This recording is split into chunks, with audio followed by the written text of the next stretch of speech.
Maritima, la famille. Merci d'être avec nous dans la famille ici à la radio et bien sûr en vidéo sur Maritima TV, le talk de la famille à ne pas manquer tous les jours. Et puis sur notre chaîne YouTube aussi, Maritima Média. Venez voir les vidéos puisque nous avons du beau monde en plateau aujourd'hui. Ah oui. Une belle brochette de réalisateurs. Exactement, on a rempli le plateau. On est content. Exactement, plein de fadas avec nous. C'est le coin des fadas. C'est le coin des fadas. Dans la famille et plein de fadas avec nous.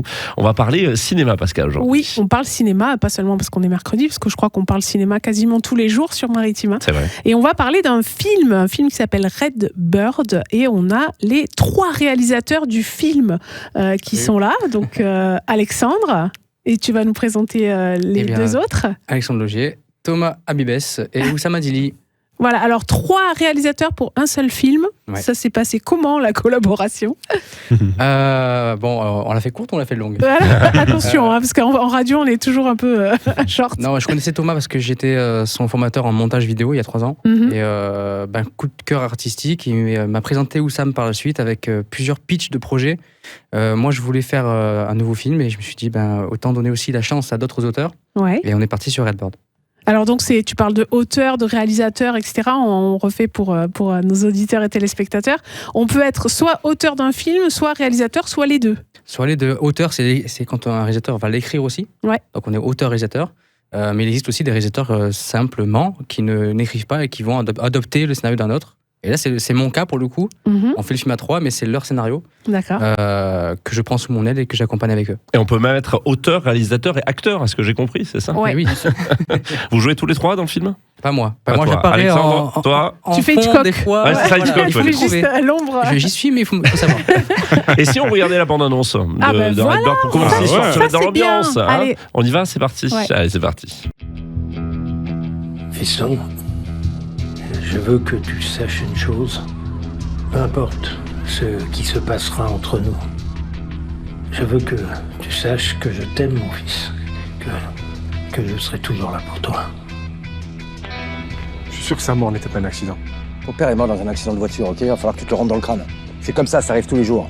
Tu vas faire quoi maintenant?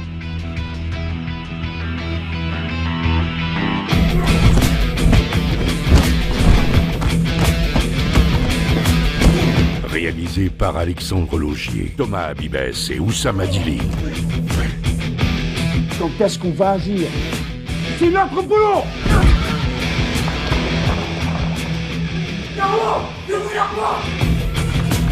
Se battre pour la vérité ou mourir dans le mensonge. Red Bird, le 7 janvier au cinéma.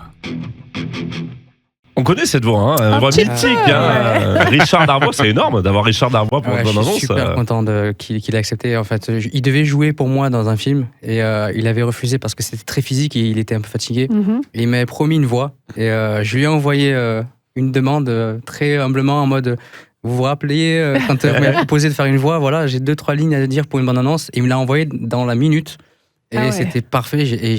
C'est incroyable d'entendre sa voix. Quand je l'ai eu au téléphone la première fois, qui dit allô Alexandre, c'est Richard Darbois. j'ai bugué pendant 15 secondes. Buzz l'éclair, c'est ça ce que j'ai dit. Le buzz. Il me dit allô. Et excusez-moi, je ne me rendais pas compte ce que ça me fait de vous entendre en fait. C'est la voix de tellement de choses que j'ai vues qui m'ont fait vibrer, qui m'ont fait donner cette passion aussi. Avec sa voix dans la bande-annonce, je trouve que la boucle est bouclée. Et merci à lui. Magnifique. Alors le message du film qu'on entend, la signature, se battre pour la vérité ou mourir dans le mensonge. Comment elle est née cette phrase et est-ce que c'est cette phrase qui a donné lieu au film ou est-ce qu'elle est ressortie après, une fois que vous aviez commencé? Elle est ressortie beaucoup plus tard dans le projet. On avait besoin d'une catchphrase et du coup Alexandre a gambergé justement à quelque chose d'assez impactant. La bonne signature. Voilà, et pour donner un peu une identité un peu en une phrase, quoi. Et il est ressorti avec celle-là, qui était c'était ton premier shot. Ouais. En fait, c'est à la fin du tournage qu'elle m'est venue. Et je me suis dit, comment faire rentrer toute l'histoire en 1-2 lignes maximum. Ça, c'est dur, ça. Et en même temps que ça soit impactant pour le public, sur une affiche, sur une bande-annonce, que ça donne envie aussi de voir le film. Et ça m'est venu comme ça, et je trouve que c'était assez juste, et ça résume bien le film. Alors, racontez-nous la genèse de ce film. Tout est tourné chez nous, dans les Bouches-du-Rhône. Ouais, tout à fait. Du coup, vous avez fait aussi le repérage, les choix de lieux. Racontez-nous tout ça. Oui, là, c'était pas facile. Ouais. C'était vraiment pas facile. À la base, on devait écrire un huis clos. Ouais, un huis clos. Avec Thomas, c'était la condition d'Alexandre. Bon, faut pas trop En prod, bouger. attends, il est producteur aussi, je crois, non? En production, c'est pas la même quand tu fais un huis clos. Ah oui, non, c'est sûr. Mais seulement, il n'était pas prêt par rapport à ce que nous, on avait écrit. Et donc, du coup, on a essayé voilà, dans l'écriture, qu'on appelle ça, être obligé d'écrire pour un seul endroit, c'est un peu compliqué pour l'imaginaire. C'est une contrainte, ouais. C'est une très grosse contrainte. Ouais, Donc, la du coup, création se fait dans la contrainte quand même. Ah oui, non, mais là avec Thomas, ce qui est cool, c'est que on s'est dit écoute, viens, on écrit. On verra. On verra. Après, il sera bien obligé de lâcher le voilà, prod. écrit. Mais c'est exactement ce qui s'est passé, parce que dès qu'on lui a proposé le scénario, il lisait comme ça et on recevait des messages. Les gars, on a bien un huis clos. D'accord, là je vois, il y a au moins 7 endroits là. Je fais comment? Écoute, après on verra, on voit comment on fait.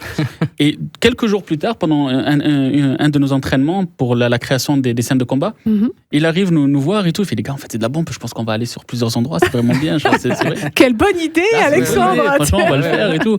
Parce qu'en fait, ces endroits-là rendent service à l'histoire et la rendent plus impactante. Ouais. Donc la réduire à un seul endroit, ça aurait été dommage. Ça aurait été dommage. On va développer un petit peu l'histoire de ce film Redbird d'ici quelques instants. On va faire une petite pause et on se retrouve, si vous voulez bien rester avec nous ici, dans la famille, dans les studios Maritima. La famille revient dans un instant. La famille. Bon après-midi, ici dans la famille, on est de retour avec nos invités, Alexandre Laugier, Thomas Habibès et Oussam Adili, les 3 réalisateurs du film Redbird qui sortira en janvier prochain. On est très heureux de vous recevoir ici en plateau dans la famille. On va parler de ce film. Alors, dans le dossier de presse, il est marqué que vous êtes passé par un moyen de production alternatif. Qu'est-ce que ça veut dire exactement ?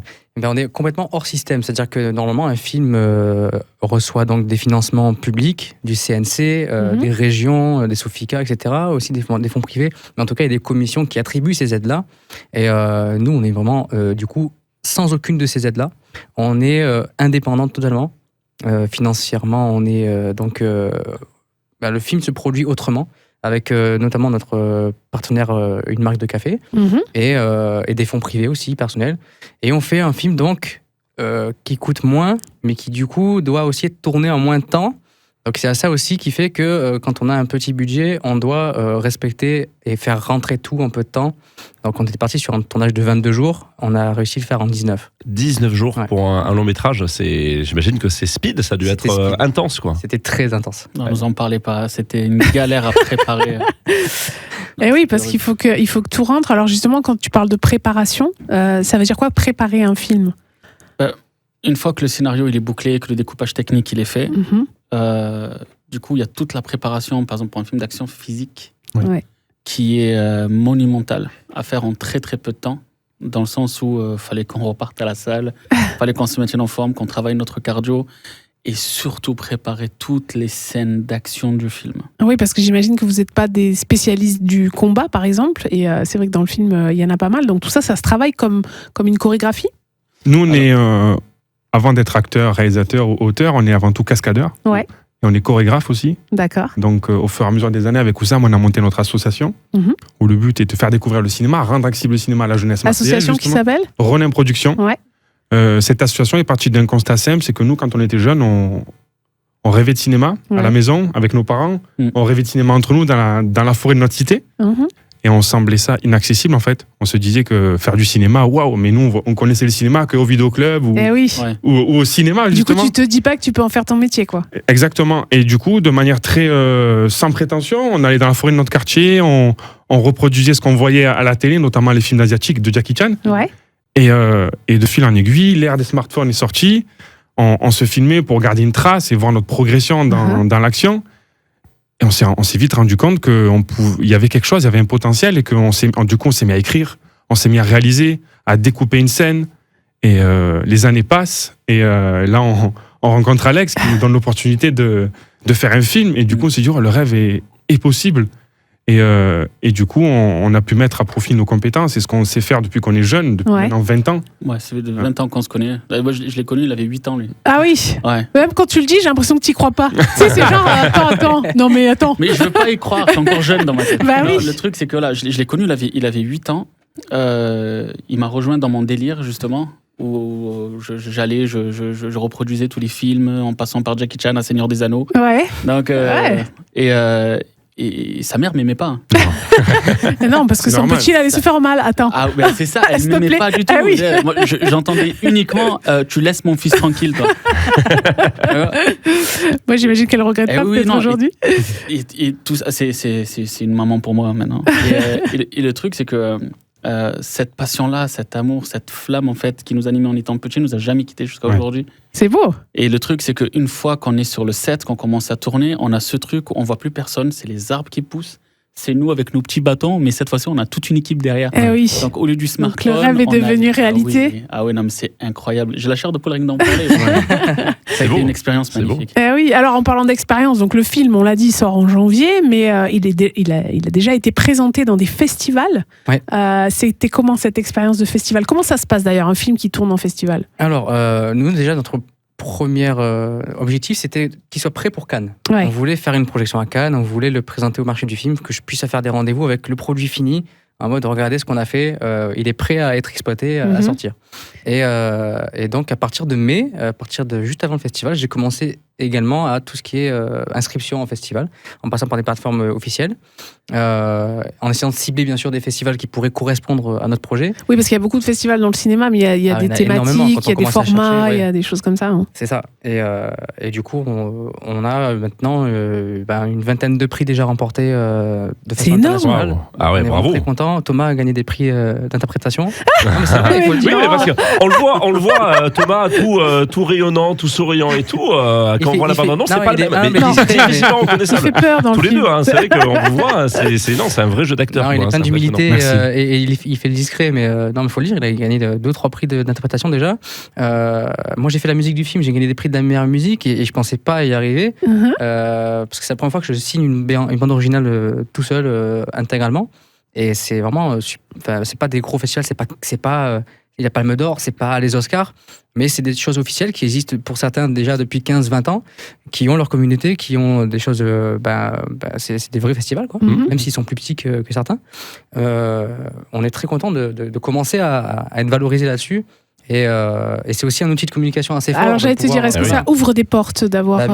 Ça ouvre des portes, oui et non. C'est-à-dire que ça pourrait être variable, mais en tout cas, ça estampille le film de Laurel, de lauréat. Enfin voilà, on est lauréat de quelques prix déjà. Et ça veut dire qu'il y a des endroits et des personnes qui ont vu notre film, même si c'est de façon interne et privée, des fois dans un cercle très privé, un jury ou des spectateurs qui viennent qu'à un événement précis et il n'y a rien qui sort. Le film leur a plu. Ouais, et au moins, t'as les retours. On a eu à Milwaukee une super critique qui nous fait plein d'éloges et qui souligne nos efforts. Et c'est super réconfortant de se dire on a la sueur de nos fronts, on a bossé des heures et des heures, sans compter les heures, on a passé des nuits blanches sur ce projet. Et maintenant, il est là, il est livré et on a des retours et on a des bons retours. Alors justement, en janvier, il va sortir en salle. Ouais. Vous nous mettez un peu la pression, là. Attends, on te fera revenir avant janvier. Ça serait cool. Non mais du coup, il y aura une avant-première. Comment ça va se passer? Une avant-première où? On travaille dessus pour en faire 2. Non, parce que là, si vous cherchez des partenaires et tout, c'est le moment. Hein. Écoutez, si le directeur de la Pâté Joliette nous m'entend, qui regarde les mails parce que je lui ai écrit, on essaie de faire une avant-première à Marseille dans une belle salle. On essaie de viser la Joliette. En effet, je suis sur le coup. Ouais. Si c'est pas la Joliette, ça sera ailleurs, mais ça sera annoncé bientôt. Et j'espère le faire début janvier, juste avant la sortie, quoi. D'accord. Le film sort le 7, donc ce sera les jours qui précèdent. Okay. Bon, on sera là, on en parlera. Quoi qu'il arrive, on parlera de cette avant-première, on en parlera, on va relayer tout ça. Bien ça sûr. mérite d'être relayé, c'est un très beau film qui va sortir en janvier.